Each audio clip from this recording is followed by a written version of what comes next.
Hello my friends, I am Lux Noctis, and today on Lux Recommends, we have a couple of things to talk about. The first being the unique third-person shooter, Spec Ops: The Line, and the second, the classic novel, Heart of Darkness. And trust me, there's a very good reason we're doubling up this time around. We'll begin with the game. Spec Ops: The Line is a modern military shooter created by Jaeger Development and released in 2012 on 360, PS3 and PC. The player is put in control of Captain Martin Walker, who, along with the rest of his Delta Force team, is tasked with investigating the whereabouts of a missing force in a ruined Dubai. Upon arrival, their mission goes south when they discover dead American soldiers, and are fired upon by not only the local militia, but also their fellow countrymen. From this point on, their goal changes, and the focus becomes making contact with the enigmatic Conrad, the highly regarded leader of the group of US troops that initially disappeared, in the hope that they can better understand the situation in Dubai and recover as many of their allies as possible without further bloodshed. This well-respected figure, however, may not be all that he appears. Now, when we compare this to Heart of Darkness, the parallels are clear. The 1899 novel, written by Joseph Conrad, follows the story's narrator, Marlowe, on his trip through the Congo. The author and a key character in Spec Ops sharing a name is evidence of Jaeger's inspirations for their work, and the game and novel share many similarities whilst also managing to be quite different. Marlowe's travels through Africa come about as a result of him taking a job with an ivory trading company. The narrator, whilst on his journey, hears much talk of the mysterious Mr. Kurtz, who apparently manages to bring in more ivory for the organisation than all other providers combined. However, as Marlowe inches closer to reaching the facility where Kurtz does his business, the nature of the man becomes increasingly less clear, as our recounter is faced with conflicting information and differing opinions. This is the key reason I wanted to talk about these two specific works. The reputation that precedes both the character of Conrad and Mr. Kurtz is used so effectively that I thought it worth highlighting. It's a very clever way to build intrigue, and yet it's such a subtle method that even when it is used, we might not actively view it as a key element of the story that keeps us invested. It's utilised more often than you'd think though. Consider Sephiroth in Final Fantasy VII, and how trailing in his wake built up his character to be something worth fearing, even when we as the player had never met him ourselves. This kind of build-up allows a writer to create an expectation, and once those preconceptions are manifested in the mind of the audience, it's up to the storyteller to decide whether to make that lofty expectancy a reality, or to use the audience's preconceptions against them and pull the rug out from beneath their feet when they least expect it. It's a brilliant way to keep people guessing, and one that I think more writers would make use of if it were better understood as a concept in and of itself. Spec Ops and Heart of Darkness both have way more to offer than just a capitalization on this kind of intrigue though. They each place their protagonist in alien situations that will be as unfamiliar to us as they are to the story's main characters.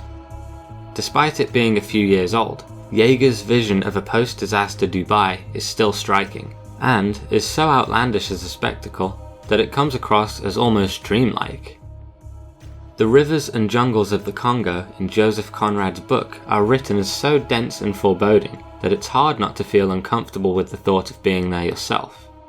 The sense of unease that comes with being the outsider is one that I'm sure all of us are familiar with, and the fact that both of these artistic creations make that a central part of the experience allows for greater empathy with the characters on our part. Both works also deal with incredibly heavy themes with an admirable lack of restraint.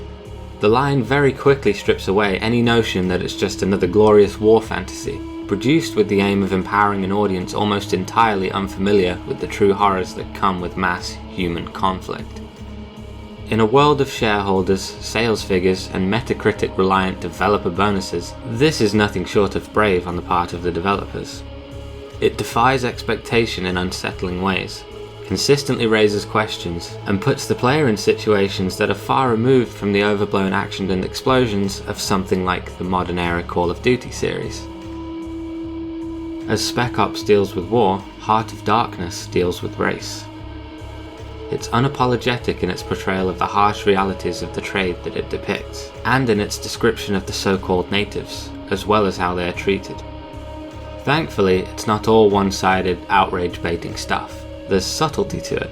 There is good and bad on both sides of the racial divide, but at moments it allows the real horror to bleed through, and somehow manages to describe those horrendous scenes in such a beautiful way that their atrocious nature is only enhanced.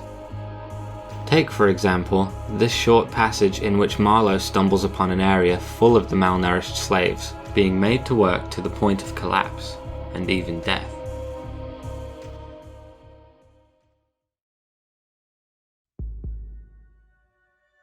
Near the same tree, 2 more bundles of acute angles sat with their legs drawn up. One, with his chin propped on his knees, stared at nothing in an intolerable and appalling manner. His brother Phantom rested its forehead, as if overcome with a great weariness. And all about, others were scattered in every pose of contorted collapse, as in some picture of massacre or pestilence. While I stood horror-struck, one of these creatures rose to his hands and knees, and went off on all fours towards the river to drink. He lapped out of his hand, then sat up in the sunlight, crossing his shins in front of him, and, after a time, let his woolly head fall on his breastbone.